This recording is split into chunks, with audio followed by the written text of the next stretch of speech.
Hello everyone, welcome back to my channel.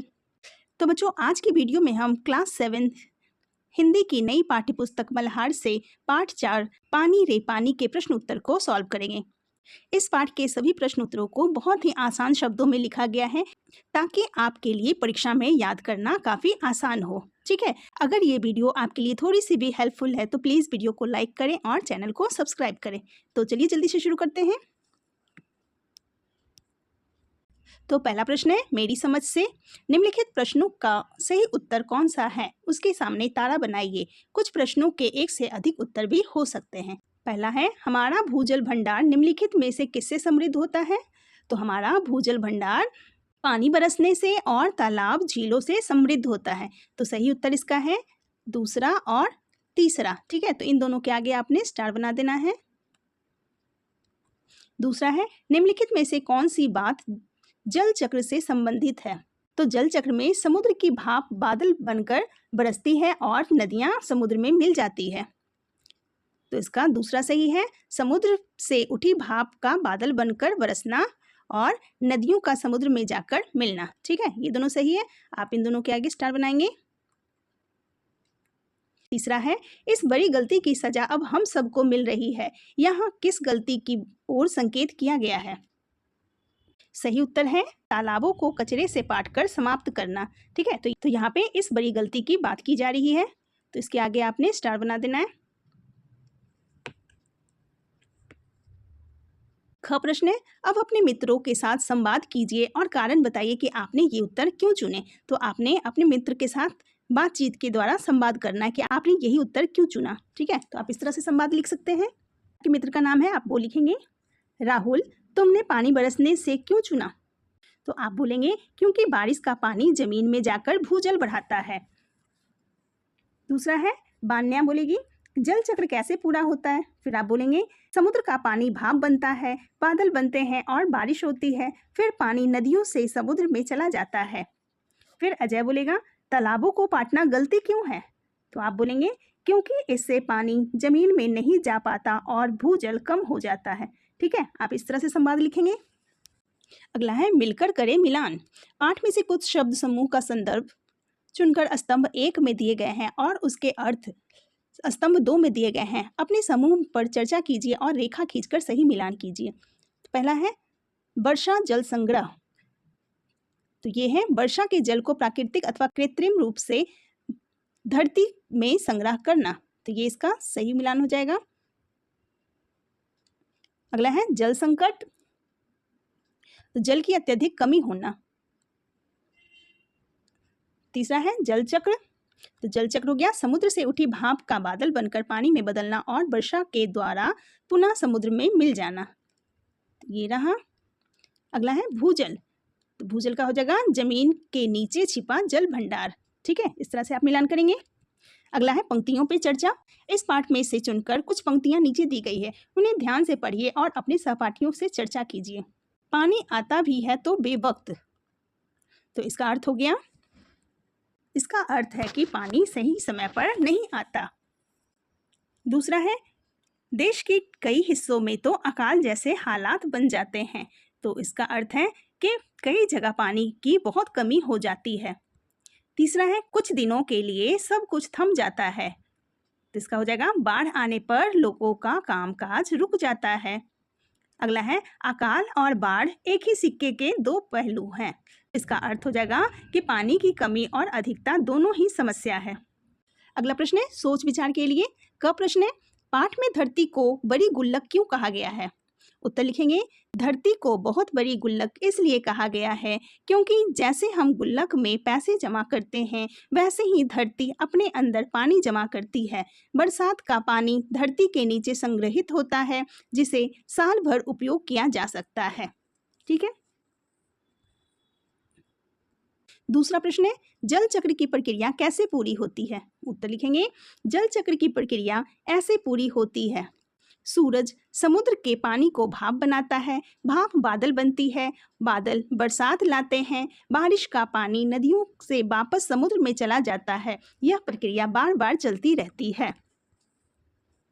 ग प्रश्न है, यदि सारी नदियां, झीलें और तालाब सूख जाए तो क्या होगा? उत्तर लिखेंगे, यदि सारी नदियाँ, झीलें और तालाब सूख जाएं तो पानी का भंडार खत्म हो जाएगा। लोगों और जानवरों को पीने, खेती और अन्य जरूरी कार्यों के लिए पानी नहीं मिलेगा और बड़े संकट आ सकते हैं। ठीक है। घ प्रश्न है, पाठ में पानी को रुपयों से भी कई गुना मूल्यवान क्यों बताया गया है?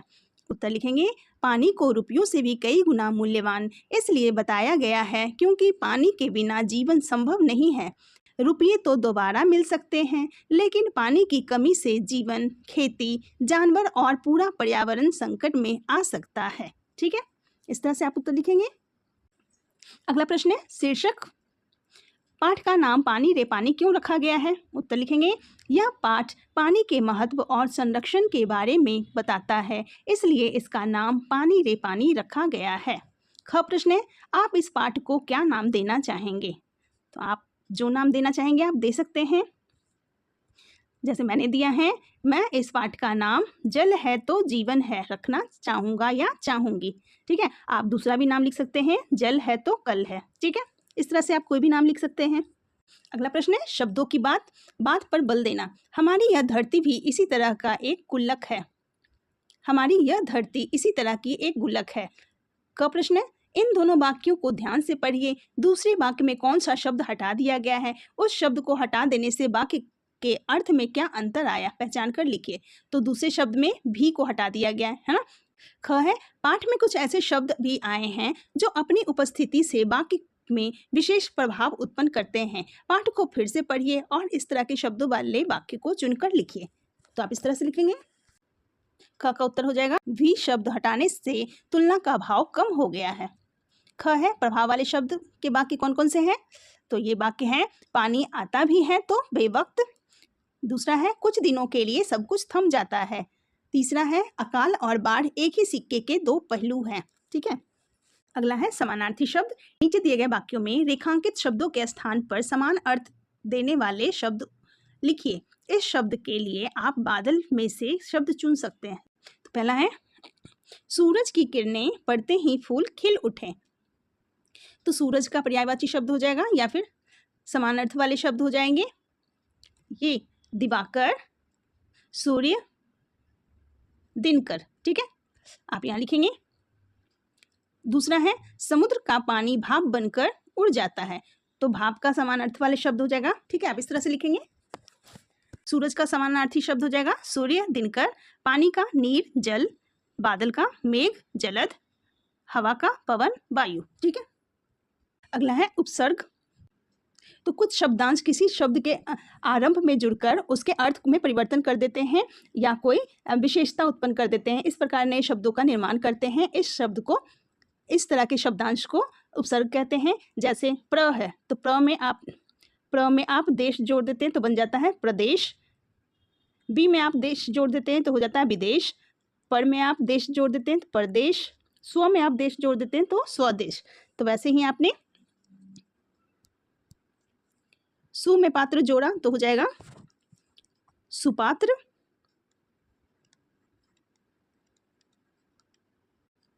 सुपात्र। फिर अ में आपने पात्र डाला तो हो जाएगा अपात्र।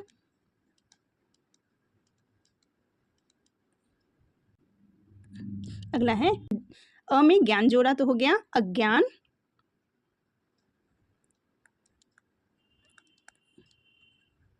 फिर बी में ज्ञान जोड़ा तो हो गया विज्ञान। ठीक है।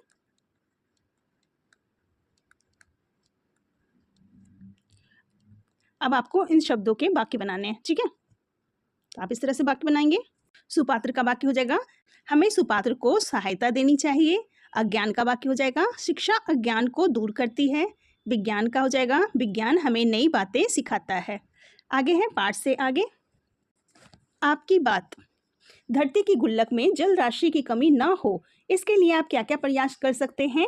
अपने सहपाठियों के साथ चर्चा कीजिए। तो आप उत्तर लिखेंगे, हम धरती की गुल्लक में जल राशि का कमी ना हो, इसके लिए प्रयास कर सकते हैं।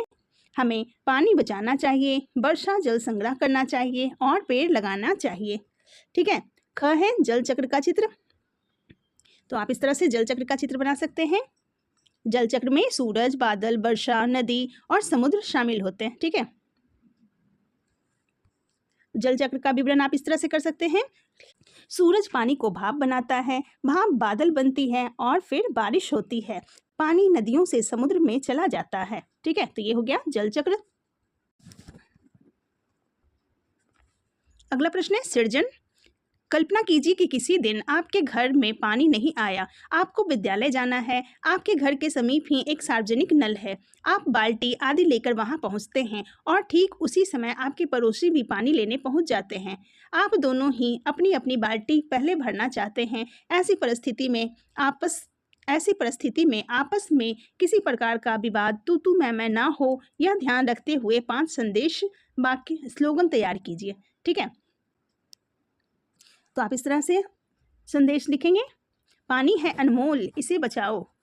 दूसरा संदेश हो जाएगा पानी सबका अधिकार है, जल बचाओ जीवन बचाओ।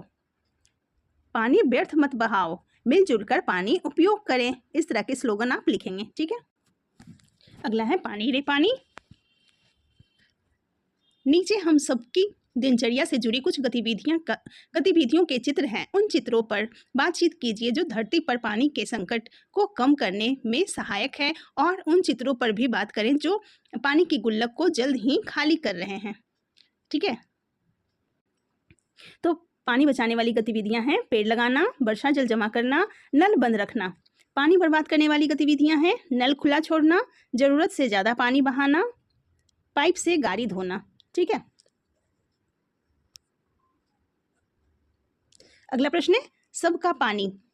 सभी को अपनी आवश्यकता के अनुसार पर्याप्त पानी कैसे मिले, इस विषय पर एक परिचर्चा का आयोजन करें। परिचर्चा के मुख्य बिंदुओं को आधार बनाते हुए रिपोर्ट तैयार करें। आप इस तरह से रिपोर्ट तैयार करेंगे। विषय सभी को अपनी आवश्यकता के अनुसार पर्याप्त पानी कैसे मिले। स्थान होने वाला है कक्षा 7। तिथि जिस दिन आप ये बनाएंगे वो लिखेंगे। अगला है आयोजक विज्ञान एवं पर्यावरण क्लब। आगे लिखेंगे हमारी कक्षा में सभी को पर्याप्त पानी कैसे मिले विषय पर परिचर्चा आयोजित की गई है। इसमें विद्यार्थियों ने जल संरक्षण के अनेक उपाय बताए। सभी ने कहा कि वर्षा जल संग्रह को बढ़ावा देना चाहिए, तालाबों, नदियों और झीलों को साफ रखना चाहिए, पानी का उपयोग आवश्यकता के अनुसार करना चाहिए और पानी की बर्बादी रोकनी चाहिए। विद्यार्थियों ने यह भी बताया कि लोगों को जल बचाने के लिए जागरूक करना बहुत आवश्यक है। सरकार और समाज को मिलकर भूजल स्तर बढ़ाने का प्रयास करना चाहिए। फिर आगे निष्कर्ष लिखेंगे। सभी को पर्याप्त पानी मिले, इसके लिए हमें मिलजुल कर पानी बचाना और उसका सही उपयोग करना चाहिए। ठीक है, अगला है दैनिक कार्य में पानी। क्या आपने कभी यह जानने का प्रयास किया है कि आपके घर में एक दिन में औसतन कितना पानी खर्च होता होगा? अपने घर में पानी के उपयोग से जुड़ी एक तालिका बनाइए। इस तालिका के आधार पर पता लगाइए। क है घर में पानी का उपयोग। उत्तर लिखेंगे घर में पानी पीने, नहाने, कपड़े धोने और खाना बनाने में उपयोग होता है। ख है क्या पानी का उपयोग अनावश्यक रूप से किया जा रहा है? यदि हाँ तो कहाँ और कैसे? उत्तर लिखेंगे हाँ, कभी कभी नल खुला छोड़ने पर पानी व्यर्थ होता है। ग है पानी का संचयन कैसे होता है? उत्तर लिखेंगे हम पानी को टंकी, बाल्टी और घरों में जमा करते हैं। अगला है बिन पानी सब सून। भूजल स्तर कम होने के क्या कारण है? उत्तर लिखेंगे पेड़ों की कटाई, अधिक पानी का उपयोग और तालाबों को भरना भूजल कम होने के कारण है। ख है भूजल कम होने से क्या कठिनाइयां आएगी? उत्तर लिखेंगे भूजल कम होने से पानी की कमी, खेती में परेशानी और नलों का सूखना कठिनाइयां है। ग है प्रशासन के क्या प्रयास हैं? उत्तर लिखेंगे प्रशासन वर्षा जल संग्रह, तालाब सफाई और पेड़ लगाने का काम कर रहा है। अगला है वर्षा जल संग्रहण। वर्षा जल को इकट्ठा करके बाद में उपयोग करना वर्षा जल संग्रहण कहलाता है। अगला है वर्षा जल संग्रहण। तो जब हम वर्षा जल को इकट्ठा करके उसका बाद में उपयोग करते हैं तो उसे वर्षा जल संग्रहण कहते हैं। ठीक है, ओके स्टूडेंट्स, तो ये थे आपके संपूर्ण पाठ और प्रश्नोत्तर। आई होप ये वीडियो आपके लिए काफ़ी हेल्पफुल रहा होगा। मिलते हैं फिर नेक्स्ट वीडियो में। Thank you so much.